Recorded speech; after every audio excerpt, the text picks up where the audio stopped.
शन अपनी पत्नी बिपाशा और बेटी रूही के साथ रहता था। वो एक किसान था, छोटा मोटा खेती करके अपना परिवार का पेट चलाता।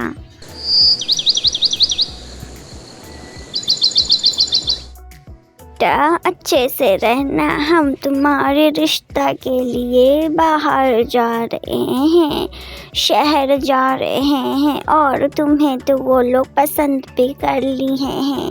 अब उनका घर बारी देखना भी तो हमारी जिम्मेदारी है। मैं तो वो लोग एक ही नज़र में पसंद कर लिए हैं। अब मैं उनकी घर बारी देख कर आऊँगी तभी कुछ बात होगी। और हाँ, हम लोग वापस आ जाएंगे तो अपना ख्याल रखना, ठीक है? और कुछ बोलना है तो फिर बोल दे। माँ, इतनी जल्दी क्या है? शादी शादी शादी, अब मुझे कुछ सीखना है, उसके बाद मैं करूँगी शादी। हर किसी को अपनी शादी का इंतज़ार होता है, लेकिन मुझे मेरी कामयाबी का इंतज़ार है। पर कामयाब हो जाऊं, उसके बाद करती रहूँगी शादी। लेकिन नहीं, आप लोगों को तो बस शादी करवानी है अपनी बेटी की। अच्छा माँ, आप अगर जा ही रही हैं तो लड़के का फ़ोटो भी मांग लीजिएगा, मुझे देखना भी तो है उसका फ़ोटो। मेरा फ़ोटो तो वो लोग आँख फाड़ फाड़ कर देख लिए होंगे, अब मुझे भी तो देखना ना उसका थोपड़ा कैसा है। और हाँ, आप और पापा बहुत अच्छे से जाना और अपना ख्याल रखना। मैं भी बहुत अच्छे से रहूँगी, आप लोग परेशान मत होना। अच्छा माँ, अब आप लोग निकलिए, बस का टाइम हो रहा है। मम्मी, आप तो अपना हैंकी भूल गए। ले, अब वो लोग क्या कहेंगे? मैं लड़की का फ़ोटो मांगूंगी तो तुझे पता है तेरे पापा को मैं कब देखी थी? हमारी शादी हो गई थी तब मैं तेरे पापा को देखी थी। हाँ हाँ माँ, पहले के ज़माने में ऐसे होता था, लेकिन अब ज़माना बदल गया है, तो आप फ़ोटो लाना मत भूलना, ठीक है माँ? अच्छा मेरी माँ, मैं फ़ोटो याद से लेकर आऊँगी। मैं उनके घर जाऊँगी तो सबसे पहले बोलूँगी कि आप लड़के का फ़ोटो दे दीजिए। हो माँ, आप भी ना। सही है।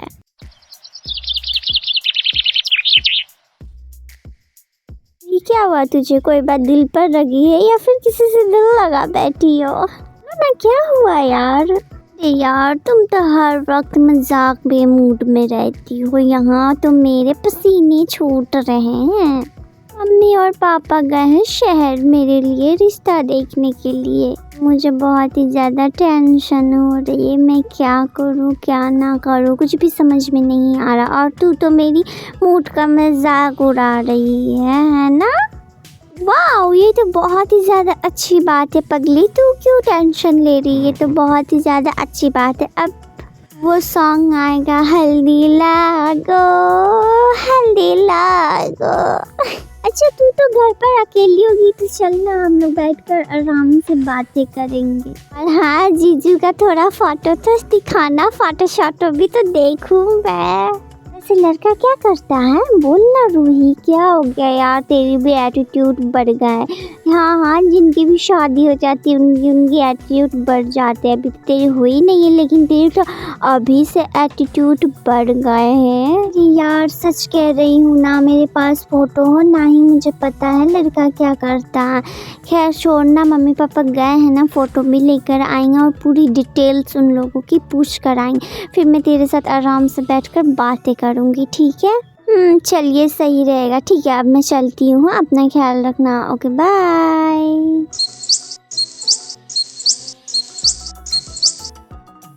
आइए बैठिए। हम लोग तो यहाँ पर भाड़े पे रहते हैं और हमारा असली मकान तो वहाँ पर है, गाँव पर। और हाँ, मुझे आपकी बेटी बहुत ही ज़्यादा पसंद आई है और मेरे बेटों को भी आपकी बेटी बहुत ही ज़्यादा पसंद आई है। और बोलिए, आप लोग खैरियत से तो आए हैं ना? कोई दिक्कत तो नहीं हुई ना आपको इतनी दूर आने में? मैं तो बहुत ही ज़्यादा खुश थी आप लोग आए हैं। मेरा बेटा तो बोलता है दहेज में कुछ भी नहीं लेगा, बस शादी करने के लिए कह रहा था।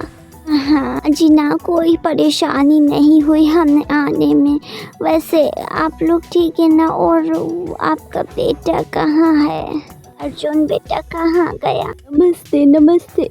नमस्ते बेटा, खुश रहो खुश रहो। लीजिए, हमें यहाँ आकर बहुत ही ज़्यादा अच्छा लगा, लेकिन एक बात, अगर आप लोग बुरा ना माने तो अर्जुन के हम लोग एक फ़ोटो ले सकते हैं? हमें दे दीजिए, हम लोग लेकर फ़ोटो चले जाएंगे। और वैसे भी रिश्ता तो पक्का ही समझो, क्या समझन जी? सही कह रही हूँ ना मैं?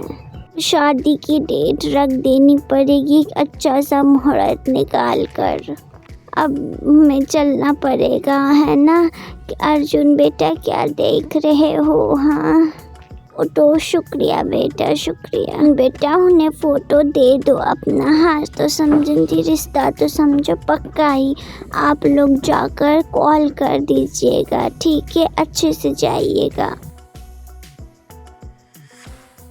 रूही के मम्मा पापा आ जाते हैं और रिश्ता पक्का हो जाता है। वो फ़ोटो भी देख लेती है। क्या कैसा लगा मेरा दामाद? मुझे तो लगता है तुझे पसंद आ गया है मेरा दामाद। मामा, लड़का मुझे पसंद आ गया है। सच्ची बात तो ये है बेटा कि तेरी सास को मेहंदी लगाना पसंद है और बहुत अच्छी मेहंदी लगा ले। तो मैं अपनी शादी की मेहंदी अपने सास से ही लगवाऊंगी। हाँ, और हाँ, जैसा डिज़ाइन बोलूँगी मेरी सासू माँ वैसा लगा देगी मेहंदी।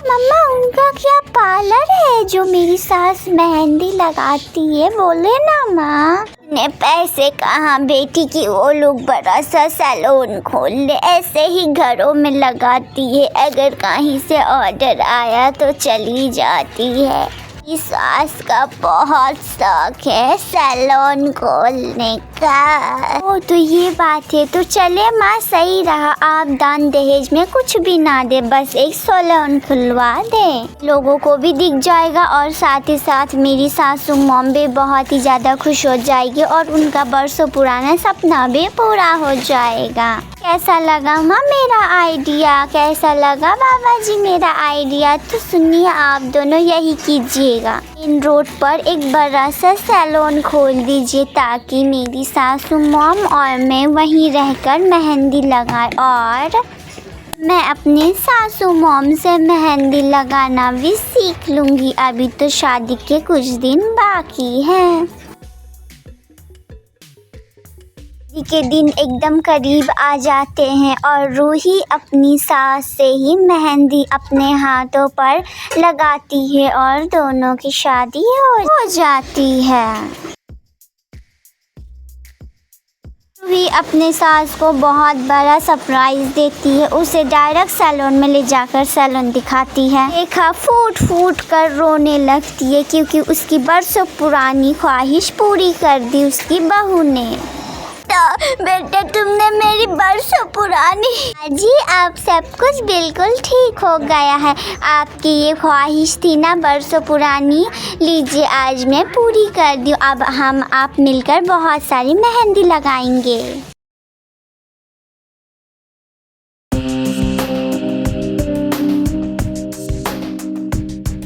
Welcome to. बिमला अपने घर में रहती थी और साथ में उसके काम वाली भी रहती थी जिसका नाम भी था। बिमला बहुत ही अच्छा व्यवहार करती थी जूबी के साथ। बिमला का बेटा जो कि ऑफिस में काम करता। माँ, मेरा रूम किसने साफ किया था? मेरा एक पेन स्पेशल वाला नहीं मिल रहा, कहाँ है? बेटा, मिल जाएगा, इतना परेशान भी मत हो। तो भी तुमने साफ करते हुए कहाँ रख दिया था? वो आपके ड्रॉर में ही होगा वो वाला पेन। हाँ, मुझे याद है। का बेटा, मैंने कहा था ना पेन तुम्हारे रूम में ही होगा। सुबह हमारा कितना ख्याल रखती है। हाँ, तो हम लोग पगार किस चीज़ के लिए देते हैं? ख्याल रखने के लिए ना। ख्याल नहीं रखेगी तो और क्या रखेगी है माँ? ओ बेटा, तुम भी ना। जाओ जाकर रूम में आराम करो, बहुत थक गए होगे ऑफिस में काम कर कर। आपकी दवाई का वक्त हो गया है, अब आप अपना दवाई खा लें। हाँ हाँ ज़ूबी बेटी, मैं कभी भी दवाई खा लूँगी, लेकिन तू मेरा कितना ख्याल रखती है, इतना तो कोई अपना भी ना रखता हो जितना तू हम सबका ख्याल रखती है। खा लूँगी मैं दवाई। सुबह सुबह बिमला का दिल बहुत ही ज़्यादा घबरा रहा था और फिर अचानक से फ़ोन आ जाता है। और हाँ जी, हेलो जी, हाँ यहाँ बिमला के घर ही मैं ही बोल रही हूँ। बिमला बोलिए, क्या बात है? क्या ये क्या कह रहे हैं आप? मेरा पैर, ये सब क्या हो गया? कभी सोचा भी नहीं था कुछ ऐसा भी होगा।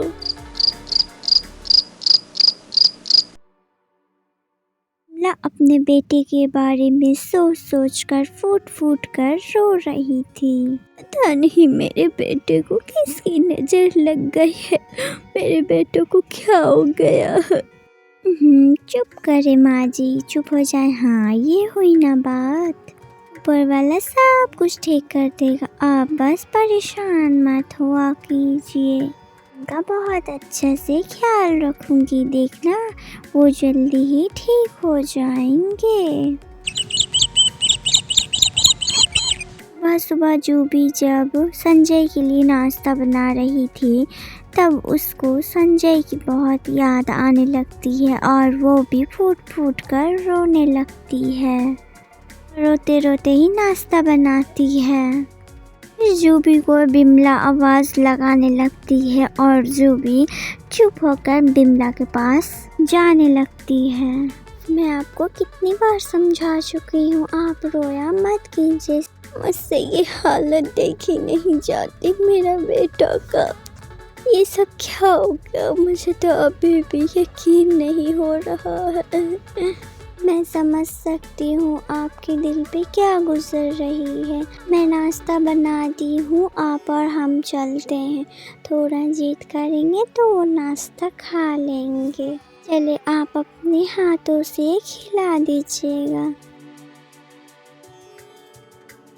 ये लीजिए, नाश्ता खा लीजिए। मुझे भूख नहीं है, मैं नहीं खाऊंगा। थोड़ा सा है, खा लीजिए ना, मत कीजिए। बोला ना एक बार में, समझ नहीं आता है क्या तुम्हें? हाँ बताओ। बेटा खा लो ना, इतना मत सताओ, अपनी तबीयत पर ध्यान दो। कितनी मेहनत से तुम्हारे लिए नाश्ता बना कर लेकर आई है, अब खा लो। तो संजय धीरे धीरे ठीक भी हो रहा था और ज़ूबी और संजय के बहुत अच्छी दोस्ती भी हो गई और दोनों बातें करते। अब तो संजय पूरी तरीक़ा से ठीक हो जाता है।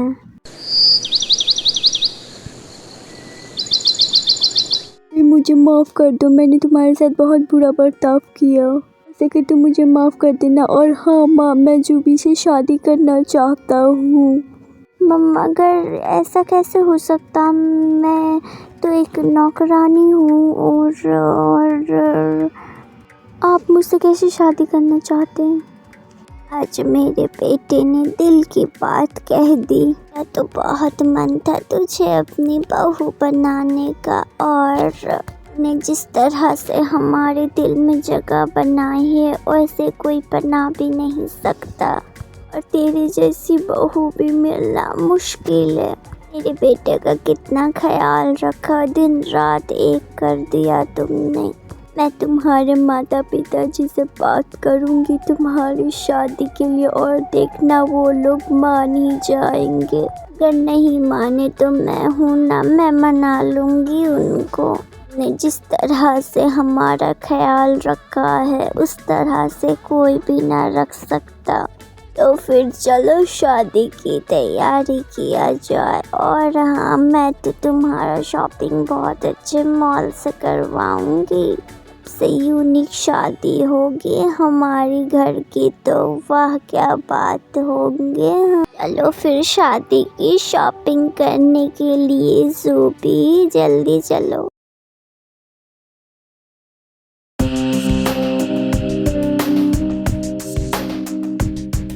वेलकम टू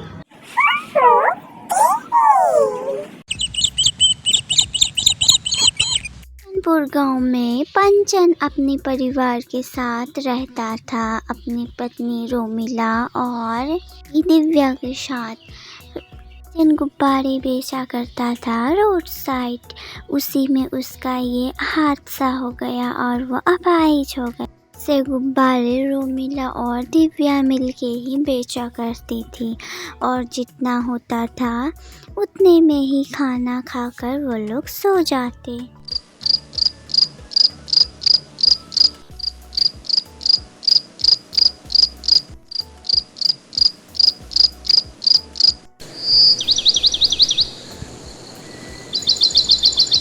सुबह रोमिला फिर दिव्या को लेकर चली जाती गुब्बारे बेचने के लिए। गुब्बारे ले लो, गुब्बारे ले लो। माँ, मुझे बहुत ज़्यादा भूख लगी है और मेरा पैर भी बहुत दर्द कर रहा है। मैं बहुत थक गई हूँ माँ। अच्छा ठीक है, कोई बात नहीं, तू यहीं पे रुक, मैं तेरे लिए एक बिस्किट लेकर आती हूँ, तो खा लेना। वही कहीं जाइयो मत, यहीं पर रुकियो, मैं लेकर आती हूँ। आज हम थोड़ा जल्दी घर चले जाएंगे क्योंकि तेरी तबीयत ठीक नहीं लग रही है, इसीलिए। ठीक है, तो यहीं पर आराम कर, मैं लेकर आती हूँ तेरे लिए बिस्किट, फिर आराम से खा लियो बिस्किट, ठीक है? जल्दी आना। लो दिव्या। माँ, आप नहीं खाएंगे बिस्किट? बेटा, मुझे भूख नहीं है, तुम खा लो, फिर हम थोड़ी देर बाद घर चले जाएंगे। देखते ही देखते शाम हो जाती है। माँ, आज तो हमारे एक भी बलून नहीं बिके। अब तो क्या हुआ मेरा बच्चा, कल बिक जाएंगे, आज नहीं बिके तो। वो आप बाहर में क्यों बैठे हुए हैं? मुझे घर में अच्छा नहीं लग रहा था, इसलिए मैं आंगन में आकर बैठ गया। लो खाते हैं। हाँ, क्यों नहीं, चलिए चलिए खाते हैं। गुब्बारे ले लो, गुब्बारे, बड़े बड़े गुब्बारे ले ले। हटिया से दिमाग खराब करने के लिए चले आते हैं गुब्बारे को। मम्मा, लोग हमसे इस तरह से क्यों बात करते हैं? मुझे तो समझ नहीं आता। बेटा, सबके अलग अलग अपने अपने तरीके होते हैं बात करने के। गुब्बारे ले लो, गुब्बारे ले लो। मम्मी चलो ना, कहीं बैठ जाते हैं हम लोग। रोमिला और दिव्या सड़क किनारे बैठ जाते हैं।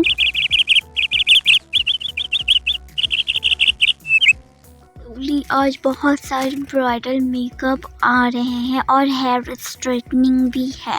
शाम तो हो ही गए हैं, फ्री रहना बस, ठीक है? मम्मा, मुझे गुब्बारे लेने हैं, दिला दो ना। तुम भी ना बहुत तंग करते हो। जूली, जरा देखना कहाँ गुब्बारे वाली है, जरा बुलाना तो गुब्बारे खरीदूं मैं अपने बेटे को। वाली ये सारे गुब्बारे मुझे दे देना। ये लीजिए आप। फिर रोमिला अपनी बेटी दिव्या के साथ वहीं सड़क किनारे बैठ जाती है। तो कह रही थी कि पार्लर की साफ सफाई के लिए इस गुब्बारे वाले को रख लेती हूँ, क्योंकि कोई तो आ भी नहीं रहा ठीक से, ठीक रहेगा और वो भी खुश हो जाएगी। क्या कहती हो जूली? मेरे सारे बैलून फट गए, फिर से खरीद दो मुझे। तुम भी ना इतना तंग करते हो मुझे। चलो तो जूली, जाकर देखते हैं गुब्बारे वाली चली गई या फिर है। चलो जल्दी चलो। गुब्बारे वाली इधर आना। आओ, मुझे तुमसे कुछ बात करनी है। आज से मेरे पार्लर में ही रहोगी और सारा पार्लर का काम भी सिखा दूंगी और साथ में साफ सफाई भी करूँगी। अब तुम्हें गुब्बारे बेचने की ज़रूरत नहीं है, अब तुम कुछ ज़्यादा ही पैसे कमाओगी। मिला के समझो दिन पलट गए, अब वो पार्लर में ही काम करती और अच्छा माने लगती। हेलो दोस्तों, आप लोगों को हमारी कहानी कैसी लगी? अगर अच्छी लगी हो तो लाइक, कमेंट, शेयर और चैनल को सब्सक्राइब करना ना भूलें और पास में बेल आइकन को ऑल पे क्लिक कर दें हर दिन नई कहानी देखने के लिए। धन्यवाद।